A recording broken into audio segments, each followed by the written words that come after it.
تو میں عرض کر رہا ہوں کہ حضرت عمر کا یہ انصاف ہے، یہ حضور کی دین کی ریاست ہوتی ہے، یہ نظام مدینہ ہے، یہ ریاست مدینہ ہے۔ حضرت عمر کا نام لینا آسان ہے، حضرت عمر کے کام بڑے مشکل ہیں۔ اس میں سے اگر آج امت تھوڑا سا بھی لے لے، ہمارے حکمران تھوڑا سا بھی لے لیں، تو ہمارے حالات بدل سکتے ہیں، ہمارے نظام بدل سکتے ہیں، ہماری کیفیتیں بدل سکتی ہیں۔ حضرت عمر کا انصاف دیکھیے، میں جو واقعہ سنا رہا تھا، حضرت عمر آپ ایک تنگ جگہ سے گزرے، شیخ سعدی فرماتے ہیں ایک تنگ جگہ سے گزرے نا، تو آپ کا پاؤں ایک فقیر کے پاؤں پر پڑ گیا۔ کوئی فقیر تھا، فقیر سے مراد غریب، کمزور آدمی ہے، اور ادھر امیر المومنین ہے حضرت عمر۔ تکابر ذرا دیکھیے، ایک بالکل کم ترین درجے کا اور ایک اعلیٰ ترین جو خلیفۃ المسلم امیر جن کے نام سے کیسر و کسرا کانپے، زمین تھر تھرائے، جس طرح میں نے ابھی بتایا، ان کا پاؤں حضرت امیر المومنین کا اس فقیر کے پاؤں پر پڑ گیا۔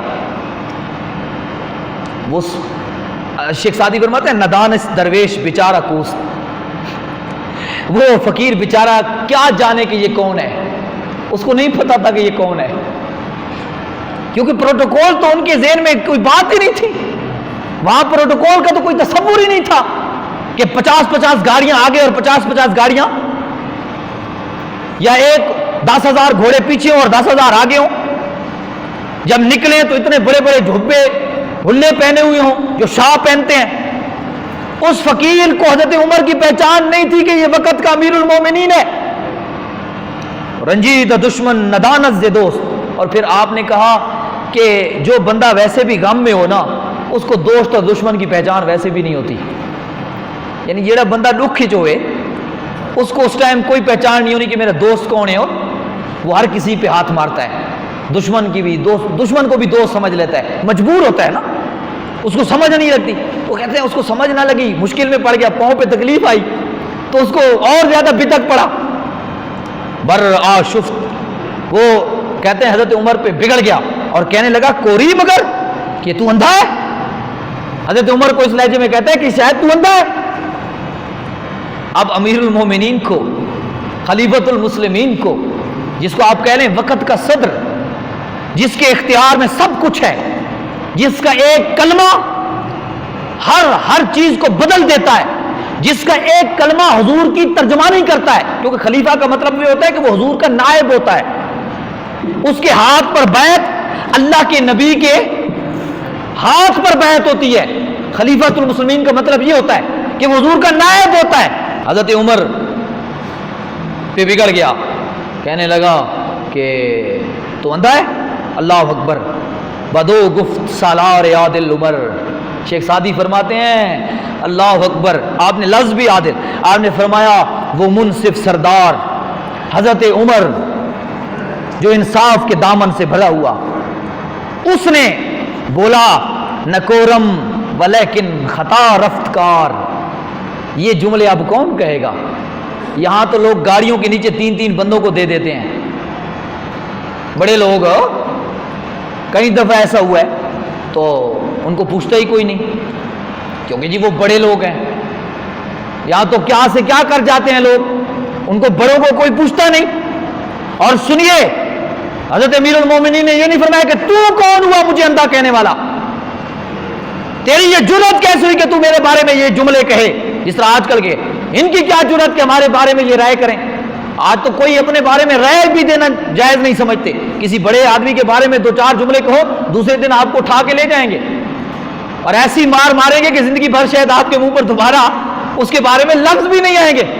لیکن حضرت عمر کا عدل دیکھیے، انصاف دیکھیے، وہ وقت کے امیر المومنین ہے، خلیفۃ المسلمین ہے، اس نے کہا کہ اندھے ہو، تمہیں نظر نہیں آتا، دکھتا نہیں، میرے پاؤں پر پاؤں رکھ گئے ہو۔ حضرت عمر نے بولا کہ میں اندھا تو نہیں ہوں، عاجزی سے بولے نکورم، اندھا نہیں ہوں، لیکن خطا رفت کار، غلط کام ہو گیا ہے مجھ سے، یہ غلطی ہو گئی، حالانکہ غلطی تھی نہیں، کیونکہ جگہ تنگ تھی نہ چاہتے ہو جان بوجھ کے تو پاؤں رکھا نہیں، لیکن آپ نے فرمایا پھر بھی اقرار کیا کہا کہ مجھ سے غلطی ہو گئی ہے. ندانستم ازمن گنہ در گزار, مجھے محسوس نہیں ہوا, میری خطا معاف کر دے. یعنی مجھے پتہ نہیں چلا, لہذا میری غلطی کو مہربانی کر کے معاف کر دو. انصاف دیکھیے حضرت عمر کا. اس کو یہ نہیں کہا کہ تو کون ہوا, آپ نے فرمایا میں معافی مانگتا ہوں, مجھے معاف کر دو, مجھے پتہ نہ چلا, میری غلطی تھی, بس میں نے یہ غلطی سے یہ کام ہو گیا, مجھے معاف. وقت کا امیر المومنین خلیفۃ المسلمین معافی مانگ رہا ہے, مجھے معاف کر دو. اور شیخ سعدی نتیجہ نکالتے ہیں. شیخ سعدی فرماتے ہیں چے منصف بزرگان دین بودان, ہمارے وہ بزرگ دین کے بزرگان دین کس قدر انصاف والے تھے. شیخ سعدی فرماتے ہیں, آگے فرماتے ہیں کہ بازیر دستاں چنی بودان, کہ جو اپنے محتاطوں کے ساتھ بھی ایسے تھے, جو اپنے نوکروں کے ساتھ, اپنے غلاموں کہ جو ان کے محتاط تھے, ان کے ساتھ بھی ان کا سلوک کیسا تھا. ان کے غلام ہیں, نوکر ہیں, وہ ان کے محتاط ہیں, ان کے ہاتھ پر بیعت کی ہوئی ہے, ان کو خلیفۃ المسلمین مانتے ہیں, اللہ کے رسول کا نائب مانتے ہیں. لیکن فرمایا ہمارے بزرگان دین کا مقام دیکھو, ان کا انصاف دیکھو, ان کا عدل دیکھو, کہ وہ اپنے محتاطوں کے بھی ساتھ ایسے تھے کہ غلطی سے بھی پاؤں پڑ گیا, وہ غصے ہوا تو آگے سے جھڑکا نہیں, اس کو پکڑا نہیں, اس کو مروایا نہیں, اس کے ساتھ زیادتی نہیں کی, آگے سے بڑھ کے کہا مجھ سے غلطی ہو گئی ہے, مجھے معاف کر دو. کیسے ہمارے بزرگ, آگے سنیے نتیجہ نکال کے ہمیں پیغام دیتے ہیں. آج ہماری جو حالات ہیں پیغام دیتے ہیں. آپ فرماتے ہیں فرو تربود ہوش مند گزین, جو پسندیدہ ہوش مند منکسر مزاج ہوتا ہے, یعنی مطلب جو عقل مند ہے, جو عقل مند ہے, ہوش مند, عقل مند ہے, اور جس کا مزاج اچھا ہے, تو فرمایا وہ ہمیشہ منکسر العاجز ہوتا ہے. وہ کیا ہوتا ہے, عقل مند ہمیشہ کیا ہوتا ہے بھائی, عاجز ہوتا ہے. آگے سنیے, آپ فرماتے ہیں یہ نتیجہ نہد شاخ پر میوہ سر بر زمین, کیونکہ آپ نے فرمایا جس درخت پر پھل لگے ہوئے ہونا وہ ہمیشہ زمین کے ساتھ لگی ہوتی ہے. جس شاخ پر پھل ہونا, درخت کی جس شاخ پر بھی پھل لگے ہوں تو وہ ہمیشہ اس کا, آپ نے دیکھا ہوگا وہ اکڑی ہوئی نہیں کھڑی ہوگی, وہ کس طرح ہوگی بھائی. تو فرمایا جس شاخ پر پھل ہوتے ہیں وہ زمین کے ساتھ لگ رہی ہوتی ہے. یہ ہوش مند اور پھلدار درخت کی نشانی ہے, اور جو خالی ہوتا ہے وہ اکڑ کے کھڑا ہوتا ہے. تو آپ نے سمجھایا جو ہوش مند, عقل مند, منکسر المزاج, نیک تینت ہوگا وہ ہمیشہ عاجز ہوگا, اور جو بد تینت ہوگا, بد اخلاق ہوگا, گھٹیا آدمی ہوگا, رذیل ہوگا, وہ منکسر المزاج نہیں ہوگا, وہ خالی پھل اس پہ کیونکہ ہے نہیں, وہ اس طرح اکڑا ہوا کھڑا ہوگا. آج دیکھا ہے لوگوں کو, زمین پہ اس طرح چل رہے ہوتے ہیں جیسے ساری خدائی کے مالک یہ ہیں. کمزور لوگوں کو تو کوئی تھوڑی سی زیادتی ہو جائے, غلطی کسی سے ہو جائے, اپنی بھی غلطی ہو تو معاف نہیں کرتے, پسٹل نکالتے, کوئی دو چار بات کر دے تو پسٹل نکالا گولی مار دیتے ہیں. ایسا ہی ہے نا بھائی, آج معاشرے میں یہ حالات کیوں ہیں.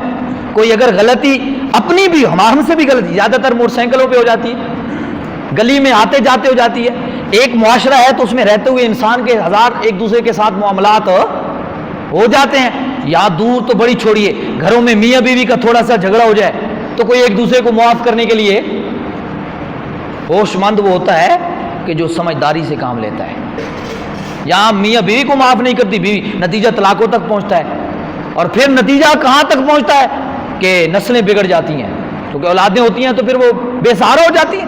شیخ سعدی فرماتے ہیں تواضع کرنے والے کل ناز کریں گے, جو عاجز ہے نا وہ کل ناز کریں گے, فخر کریں گے, اور متکبروں کا سر شرمندگی سے جھکا ہوا ہوگا کل.